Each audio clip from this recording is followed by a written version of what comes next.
It's been a minute. I almost forgot how to use the debug menu. So welcome back.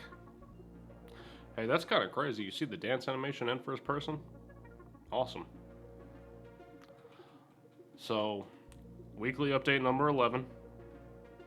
Kind of crazy. We don't really have a whole lot to talk about as far as like dev diary goes. It's just a single block.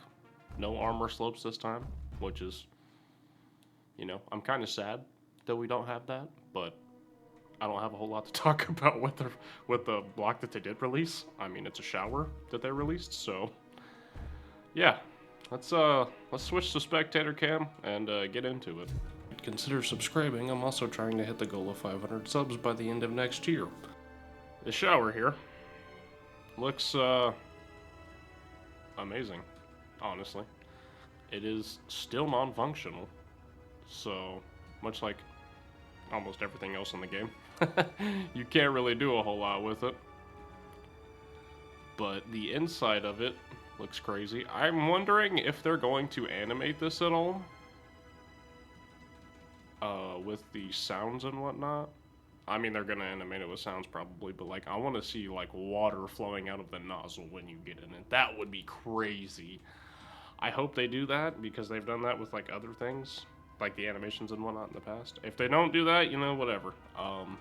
But the inside of this thing looks awesome. I love the reflections on the metal for the ray tracing and whatnot. That's super sick. Detailing on here, top notch, as always, SC2 fashion. The glass looks cool. You get the reflections too. I can't wait. Like, I'm wondering if the door is actually going to swing open. That sounds like that would be mind-blowing. But if they could do that, man, that'd make this block so crazy to look at. Here's the back view of it. Hey, you get in and out. That's, again, detailing, man. Detailing. It's so insane. Keen just does an amazing job with this. Their design team is awesome. High voltage. What does it say? High voltage power supplies. Come on now. Y'all are knocking it out of the park here, I think. Alright, we got, what, the left side? Yep. Scratches all over this thing. Did somebody damage this thing in transport, man? Dang. Get some piping around the back here. Nice little slope action going. Still, again, crazy. Let's take a look at the right side now. Yeah, right side. Got my directions mixed up here. Alright. Same thing as the other side, except for a little bit of the maintenance required. You can call this number. Just kidding, it's actually a revision number. So whenever you mess it up, they can transport you another scratched up, damaged one. Take a look at the top here. You get your barcode with your serial. Man, this is insane. They even got the number on there too. What the heck? You guys are doing some work here. The bottom. Why does the bottom look more scratched than anything else? That's insane. And somehow they managed to scratch the inside. I didn't mention it at first, but yeah. Was a crazy person in here? What the heck? Alright, well, whatever. Let's get into the painting and destroying of it.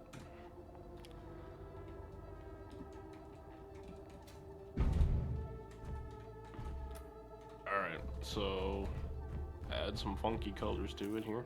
Not really funky, but do the old red.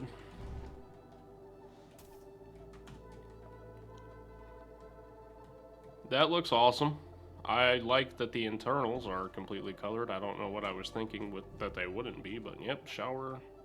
The soaps are not colored. Man, great job on the paint scheme, honestly. So all of the chrome stuff, the shower holder, whatever, the shampoo holder, the vents, those don't get colored, but everything else does. Except for the black portion. The nice little accent line, dude. Oh, man, that's nice. Oh, and the valves? Oh, you guys are crazy. No way. Red's looking good. See about yellow. Yellow's just insane looking. I like that a lot. Dude, the valves. I don't know why that cracked me up. That's crazy. Yellow looks really good. Blue. Blue's okay. You know, I mean, one of my favorite colors, but you know, blue's cool. It's definitely not as appealing to me. Green, yeah, I already don't like that. You can definitely see the scratches a lot more, I feel like, with the green. Okay. Yellow, man, yellow just does it. It's so good looking.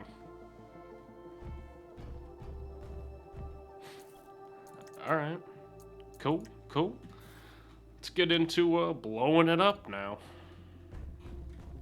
Hit the backside first here. And of course, the destruction is insane, as always. But hey, look, you can finally get in it now. Hey, what the heck? I'm floating. Oh, that's insane. I'm in it, but I'm not in it. Can I back up even more? Nope. Okay. So yeah, put that away.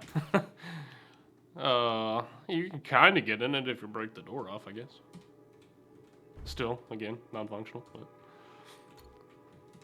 see if we can shoot this side off here. Oh, no, just destroys the whole thing. Okay. Right on. Let's go from the front now. Try to aim right at the nozzle. The valve. Okay, we just shot the door off of the thing? That's insane. Wow.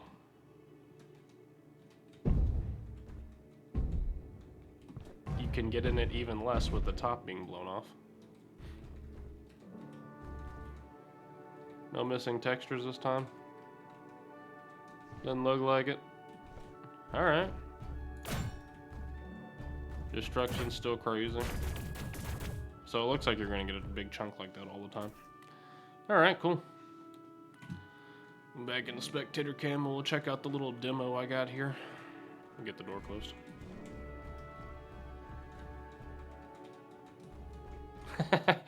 Alright. Little mock bathroom I set up. Functioning door, you know. Come in, you get your ambiance lighting. Still don't have a shower, or we still don't have a shower as I'm filming the update for the shower. We still don't have a sink or a toilet yet, but I did what I could with the detail blocks, as you can see. I think this looks cool. You guys might not, you know, let me know in the comments if it's cool, or not, you know, it's up to you. Leave a like, you know. The lighting up top is made with the conveyors.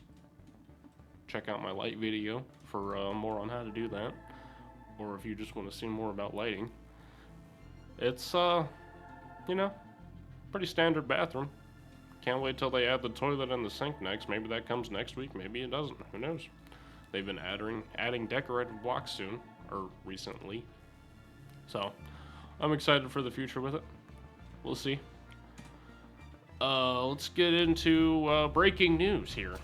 Alright, so breaking news, like I said, if you guys got the, if you're subscribed to the newsletter, something insane was shown to us. And if you're not, you definitely should, but I will still cover it here if I can. So the newsletter ended up showing us this picture, which is insane, mind-blowing. It's the material production, whatever you want to call it. I don't know. Basically, it's how we're going to get components in the future in SE2. SE1, you know, you mine those materials, you put them in the survival kit, or not the refinery. You can put them, yeah, you put them in the refinery, and then they go to the assembler, and you get your components. In this one, it looks insane, because there is obviously quite a bit more. It looks like you're going to get your raw materials selected, and you can throw them in your backpack. And then they'll get turned into simple components for simple things to craft, I guess. I don't know what the simple components are going to be, but we'll find that out in the future. Then they'll go into the They'll go into the assembler for more complex components, and you'll put them in the fabric. Man, I cannot talk for anything right now. Holy. You'll take the complex components and put them in the fabricator, and then they'll go into the high-end tech components. And then you can put them into the gear forge and get gear, I'm assuming. That's your backpack to the high-end gear, whatever, you know, high-end tech components. Okay, cool. Or you can do the whole chain again, going through the smelter this time. So you get one block, which is kind of like the basic refinery, I think. I don't know. I really don't know. Doesn't look like ores are going away, so not ores necessarily, but like ingots. I don't know. We're still going to have those. I've shown them a couple of times on the channel. Like I said, put the raw materials in, then it'll go through the whole chain again, blah blah blah. So then you got the other way that you can do it with the raw materials into the refinery. So if you throw them straight into the refinery, you get the refined products, which you can skip the fabricator for and just go straight to the gear forge. That's kind of cool. Or you can go into the assembler and skip the smelter step from the simple components. You can go from the refinery to the assembler to get the complex ones. Everybody's used to that, I feel like. And then go into the high-end tech components with the fabricator. Awesome. This looks, I mean, this is fine. Obviously, it's on your back. It's a backpack. This block, we've seen it a little bit here. It looks like it's going to be small. I don't know yet. Obviously, we don't have it in the game yet. The assembler kind of looks like it's going to be a 2x1. And, you know, could be wrong. Could be a 2x3 or a 1x3. And I meant 1x2. Huh. Anyways. This block, however, looks like it's going to be freaking massive. We're looking at like 4 here potentially, so 4 wide, 2 deep, and 4 high. I'm thinking, or 3 high maybe. I don't know. This thing is going to be freaking huge. Almost like the refinery, just a little bit thicker, you know. The gear forge. Honestly, I don't know. That could be 1 block and 2 high. Or it could be 1 block or 2 blocks too high. I don't know. The assembler is obviously the 1 block too high, so this is going to be 1 block. But this thing, man, I don't know. That's going to be fun to try to fit into anything, really. You're probably only going to fit that into your bases unless you're building like a large carrier here. So, like I said, this is crazy. I'm super excited for Survival. I cannot wait to play it. I hope you guys enjoyed it, you know. Like I said, if you didn't catch the newsletter, you can catch it up here. If I can cover it, I'll cover it. Nothing really insane for the dev diary, unfortunately. So, that sucks. But I will see you guys next week. It's really all I got. And, okay, thanks. Bye!